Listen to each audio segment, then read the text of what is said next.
Marker? Roy, in 54, 55, when this new music evolved, it kind of seemed to spring onto the forefront. Where did this music come from to you? Good question.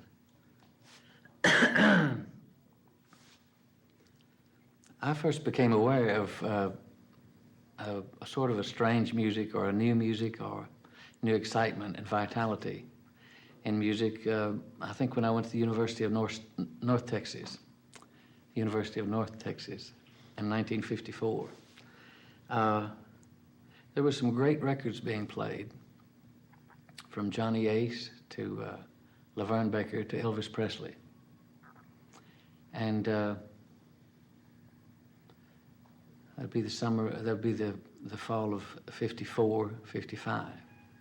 And I couldn't quite put my finger on it, but I went back home during the holidays from the university, and we played a thing at a honky-tonk in West Texas. And I thought it was coming up to midnight for the new year, and someone requested Shake, Rattle, and Roll.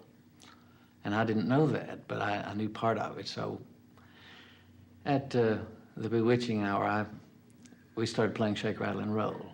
And according to my watch, I looked at the clock on the wall, and it said about 9 minutes till. So I was trapped into doing 9 minutes of Shake, Rattle, and Roll. By the time that was over, I was converted, so to a strong backbeat. I think that's when the rhythm caught up with the blues and the melody and everything. It was terrific. At the time, this music sprung on the American public and records were starting to be bought. It was a kind of new thing, outlaw music, just different. And a lot of people badmouthed it to a degree because the mainstream Perry Como type middle of the road, which was perfectly fine, was holding forth at the time. When you started recording and when you started playing this music, did you think it was ever going to last and become the music of today? No, when I was really committed to rock and roll, I was trying to express myself in a new way, sort of.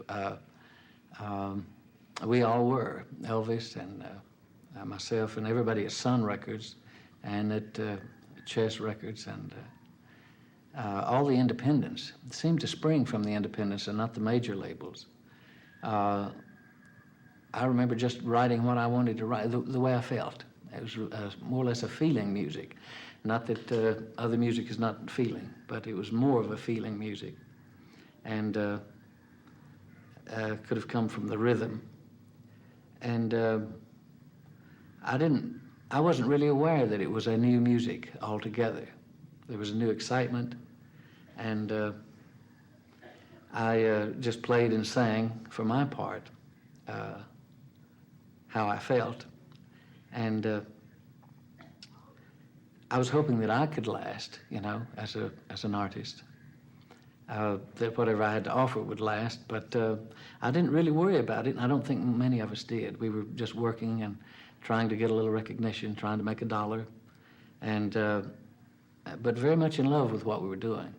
And the future, of course, every year that it lasted longer, I felt a little more comfortable. I felt better each year that went by, and every year seemed to get better and better. Sun Records was one of the birthplaces of a sound that influenced the entire country and the entire music scene. And you were there in those days. What was it that Sam Phillips had at Sun Records that created this mushroom? Sam Phillips started recording black artists in about 1952-3, and Elvis came by and wanted to make a record for his mom, and so I don't know whether Sam even knew it or not. He had a good feel for things. He had a good sense of what sounded good and what moved people. But by the time I got there, which was 1956, Elvis had already recorded an album which was sold to RCA. And so he was gone from the label, not gone from Memphis. We did meet my first tour. But the thing at Sun was, it was like a workshop, which was rare in those days. There was a small workshop in Clovis, New Mexico, where Buddy Knox and Jim Bowen and Buddy Holly worked, and where I made my first record.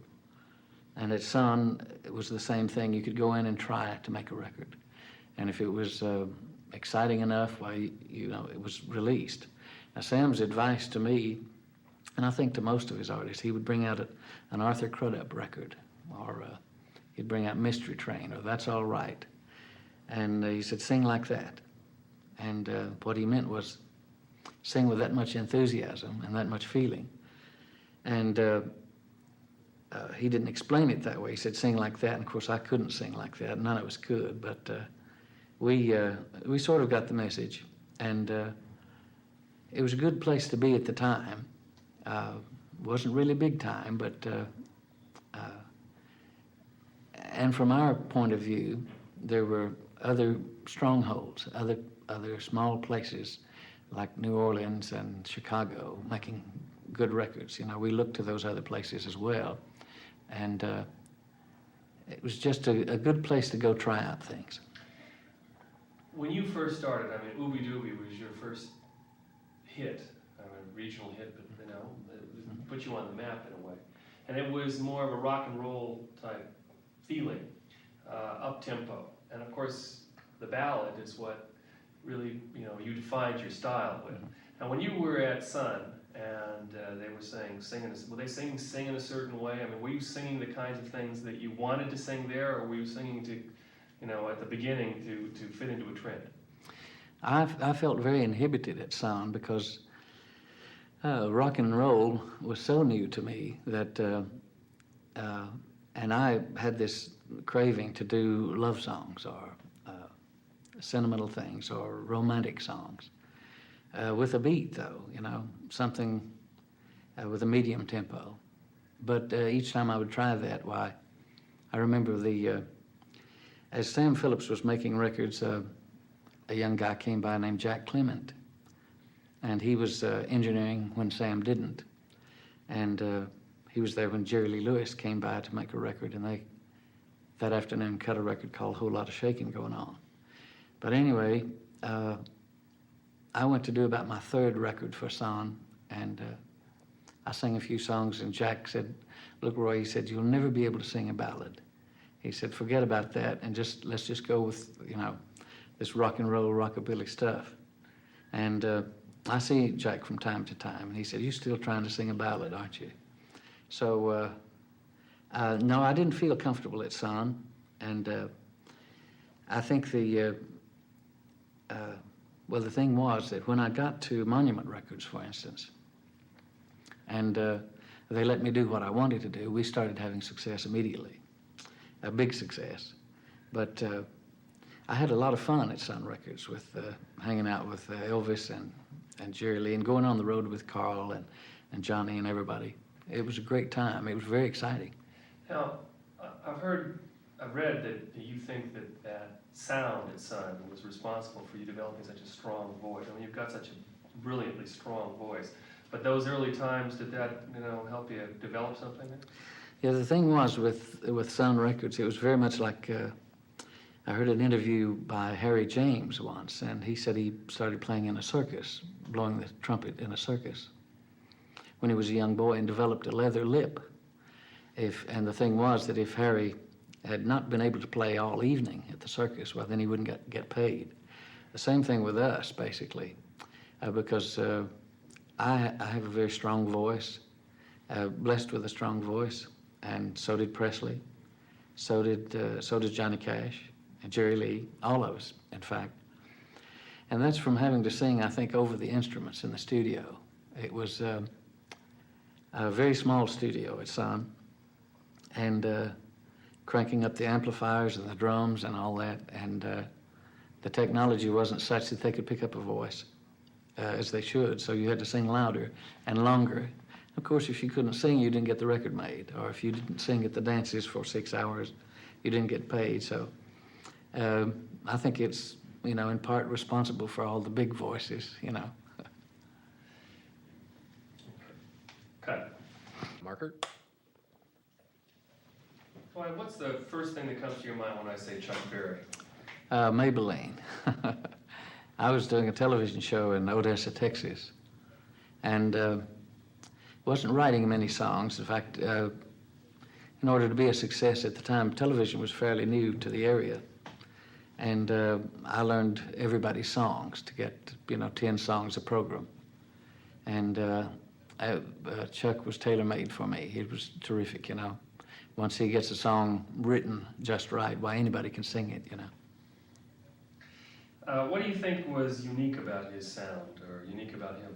My first impression of Chuck was that he was a black country singer, sort of. It was rhythm and blues, but it wasn't so rhythm and blues at the time. Sort of with a country flavor. That may sound very strange, but it was. I still feel that way. I still feel very strongly that Chuck might have been a mixture of first rock and roll, rhythm and blues, and then some country. His way with words and things. But I learned all of his songs, and I was in Odessa, Texas in '55 and '6 when Elvis came to town, and he sang Maybelline, and we sang Maybelline, and we'd go play dances or jamboree things. Everybody sang Chuck's songs, then and now, and yeah, it was something that you didn't question. You didn't say, well, I wonder if that's going to be a hit. Nobody ever did. We just learned them and started right in, What's your favorite Chuck Berry song? My favorite Chuck Berry song oh boy, that's a good one. Could be Memphis, but I mean, how do you leave out Sweet Little 16 and all that, all that clever stuff, and Nadine and all that. All of them are my favorites. What the coming out of Texas, and at the time the emergence of this music, which is really a combination of white and black music, and performers starting to mix and play in the same concerts and so forth. What was that like? As a singer and a songwriter and all, the impact of black and white artists and Latin American artists and all, it wasn't strong with me. I mean, I didn't know any difference. I used to go wherever somebody was playing music, I'd sit down and be at home and feel good about it. I think that's I think the mixture made the music. I think the different influences made the music and made it exciting. I remember touring all over the country in '56. We drove by station wagon and Cadillacs and all, but no big buses or flying. We'd drive everywhere and play all these shows, and there didn't seem to be any difference in the North and the South, the East and the West. The audiences loved us all. It was terrific. One of the things that I'm interested in, because when you first start playing, at the very beginning, whether it's when you go professional, when you amateur, and so on, day jobs, musicians, and was there some work that you did before you started playing music as a profession? I tried all kinds of jobs. I always knew that I would be a singer. And my father asked me when I was about 6 or 7, if I was going to be a policeman or a fireman or what. I said, no, I'll be a singer. And but I tried everything. I was a paper boy. I sacked groceries. I worked for the county. Shoe shine boy.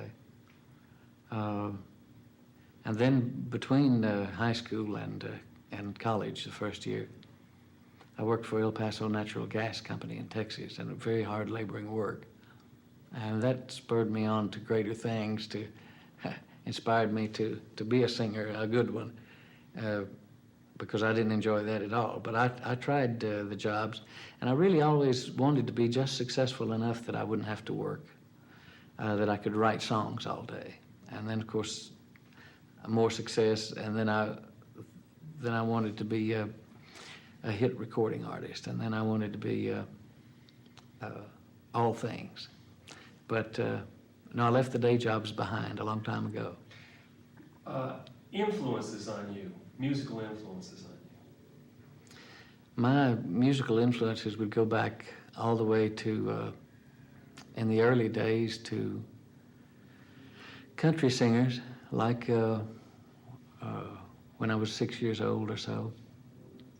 Roy Acuff, Ernest Tubb, Bob Wills, all the Texas thing. Growing into, almost nearly everybody influenced me. I loved music from such an early age. The big songs of the day were Born to Lose, and as I got into to junior high, there was people like Lefty Frizzell and Perry Como. And then into high school, it was Shaboom by the Crew Cuts and Eddie Fisher. And then it sort of swung into Mint Julep and things like that, into the Bill Haley, Chuck Berry, Elvis Presley thing, which is still with us. It seems to have all come together at the right time for me. I've been in on all of it, seems to be. Trademarks. When you think of Roy Orbison, you think of that incredible voice, and you also think of the sunglasses. Where did they come from? I was flying to Alabama in '63 for a show, an outdoor show, and I left my clear pair of glasses on the airplane. So I just had the shades, and so I was very embarrassed to go on stage in '63 in Alabama. The sunshades. But I had to go on anyway, and I need the glasses to see, so I used them. And then I flew to New York and then on to London for a tour with a group called the Beatles. And all I had was the sunglasses. So the tour was such a success, and we did so well. I think internationally it made the Beatles and made me a big star. And I had the dark glasses on in the pictures, so a sort of instant image, not something I designed though, because I was a bit embarrassed about it. But it sort of stuck with me, and so now when people expect to see me, they expect the glasses, so sort of stuck with it. What do you think the basic element is of rock and roll? What is that core thing that makes it different than other music and has made it survive? I think the rhythm. You wouldn't have anything if you just had rhythm, but without the rhythm, I remember all the early country songs that I heard. It was a rhythm, built-in rhythm, but not drums and things like that. And even early Presley, there was definitely a rhythm in the man, in the voice, and a rhythm in the guitar, and the guitars and bass, but there were no drums even on his early records. And the rhythm has to be all the way through you, and then comes the melody. After the melody, then the lyric, I think. It all has to stand up in turn. If it doesn't have a good beat, then you're not going to get anybody to listen. And then if it's not catchy or not a good melody, it won't hold up. People will forget it. And then as they listen to the lyrics, they have to hold up. They have to mean something, be meaningful.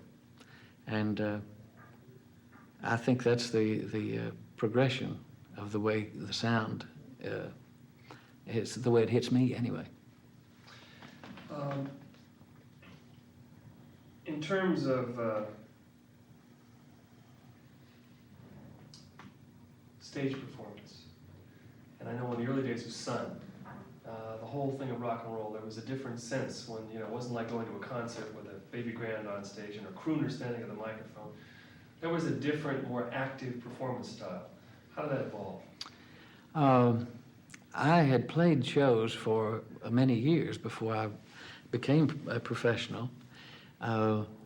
We would play things like the Sand Hills Jamboree. I then got on television and played dances. And then I went on tour. And it was very, very strange because all of a sudden, I mean, just from one week to the next, almost, people started tearing your clothes off. They started jumping up and down and dancing in the aisles and going crazy over this music. And the thing was, the more excited the audience got, the more we played, the harder and faster and louder and more wonderful we were. So it was sort of I don't know, there was no inhibition. I used to dance all over the stage, you know, to go crazy, and so did the audience. It was a bit scary if you played for a few thousand people and they got a hold of you. It was very scary, in fact, but it was wonderful. To this day, when I perform live, I like people to let me know they enjoy it, and I let them know in turn. So. Great. That's it. Roy, there's a kind of common thread that flows through a lot of artists or singers, songwriters at the beginning when they enter the world of the commercial world. And you write as a love, and then of course you've got to learn how to go out there and sell it. And in wanting to sell it so badly, sometimes you sell it cheap. At the very beginning of your career, was it tough to break into this business? And in fact, do you think that was it learning by hard knocks? First turning professional and wanting to get paid for things, it always came second. I think to most artists it does come second. But then you would like for it to come, and sometimes it doesn't. I remember that there were a lot of thieves around when I started in the business, and I'm sure any artist would say the same thing. But cheaply is the word. Yeah, you sell yourself very cheaply. And I remember writing songs, and there was a fellow named Slim Willett asked me how my BMI was running, for instance. Now, I didn't know what he was talking about. And I said, "What are you talking about?" And he said, "When they play your songs on the radio, they pay you." And I said, "No, they don't." And he said, "Oh, yes, they do." So things like that. I mean, I went, and then I told Carl Perkins. I said, "You know, when they play Blue Suede Shoes on the air, they're supposed to pay you." And he said, "No, they're not." And I said, "Oh, yes, they are." So then we raced back to Memphis to talk to Sam. But also, we were getting like 3% at Sun. Everybody else was getting 5%. Chuck was getting 5%, I think. So it's a very difficult thing. I couldn't feel any more for a young new artist, you know, coming into the business or going into the business than I do. It seems like in your enthusiasm to get to be noticed and for people to take you seriously at what you're doing, you have to give up nearly everything that you're entitled to. But if you stay in it long enough and keep your ears open and nose to the grindstone and take your knocks and accept a few things, then eventually I think all good things come to you. You need to beware when you begin, though. As an artist, and I consider a great songwriter, I mean, you had a circuitous route. I mean, you came to Sun and played rock and roll, and then weren't satisfied artistically, and I'm sure, as you said, people say you'll never be a ballad singer. What went into, and how did you come to writing Only the Lonely and Crying and Running Scared and all those great songs? West Texas is a very lonely place. There's not much to do in West Texas after football season. So I would write songs, and we didn't live in a big house where I had a room to write a song, so I would go sit in the car and write songs, and that's where I wrote Only the Lonely. Good friend Joe Milson and I wrote this song in a car out in front of my house. And I don't know, I think it was, and it wasn't for money. It was just writing for the love of writing. And the same way with same way with most of the early songs. And I think it continued all the way through Pretty Woman, even to today. But the thing was, the songs became recognized and became #1 hits, some of them, and eventually standards, some of them. But writing Running Scared, for instance, it was just, it took us about 30 minutes at the most, and not too long to record it, and it was #1. And then Crying was the next thing we wrote, because the pressure was that we had another record coming. We had to write a song for the next record. And I remember early in my career traveling with people who had just one hit record, and I had none. So, but they would sing if they had a hit record about anything, a pair of pants. Then the next song would be about a pair of socks, and the next tune would be about a shirt, and the next one about a hat. So I just didn't want to go down the same path, and so we wrote these songs. The thing about being a singer writing a song, you write the song the way you want to sing it, which makes it sound a little different, and it turns out to be your very own. And there's not a lot of stylizing to do as a singer when you go to the studio. You sing it as you wrote it, and you write it as you sing it. So it's sort of of a piece, of a set thing.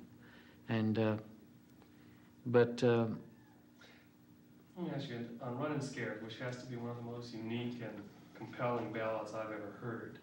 I mean, you were saying you write it the way you're going to sing it. Well, the way you sing it at the end is, just absolutely floors you when you hear that voice. Now, you couldn't possibly sing that song unless you had that voice. I mean, well, people said on the session when I was recording Running Scared, for instance, I didn't have any formal training as a writer. And so I wrote, I didn't, something high or low didn't make any difference to me. And wrote Running Scared with a high ending, but I was singing it very softly. And when we got into the studio, technology hadn't changed that much.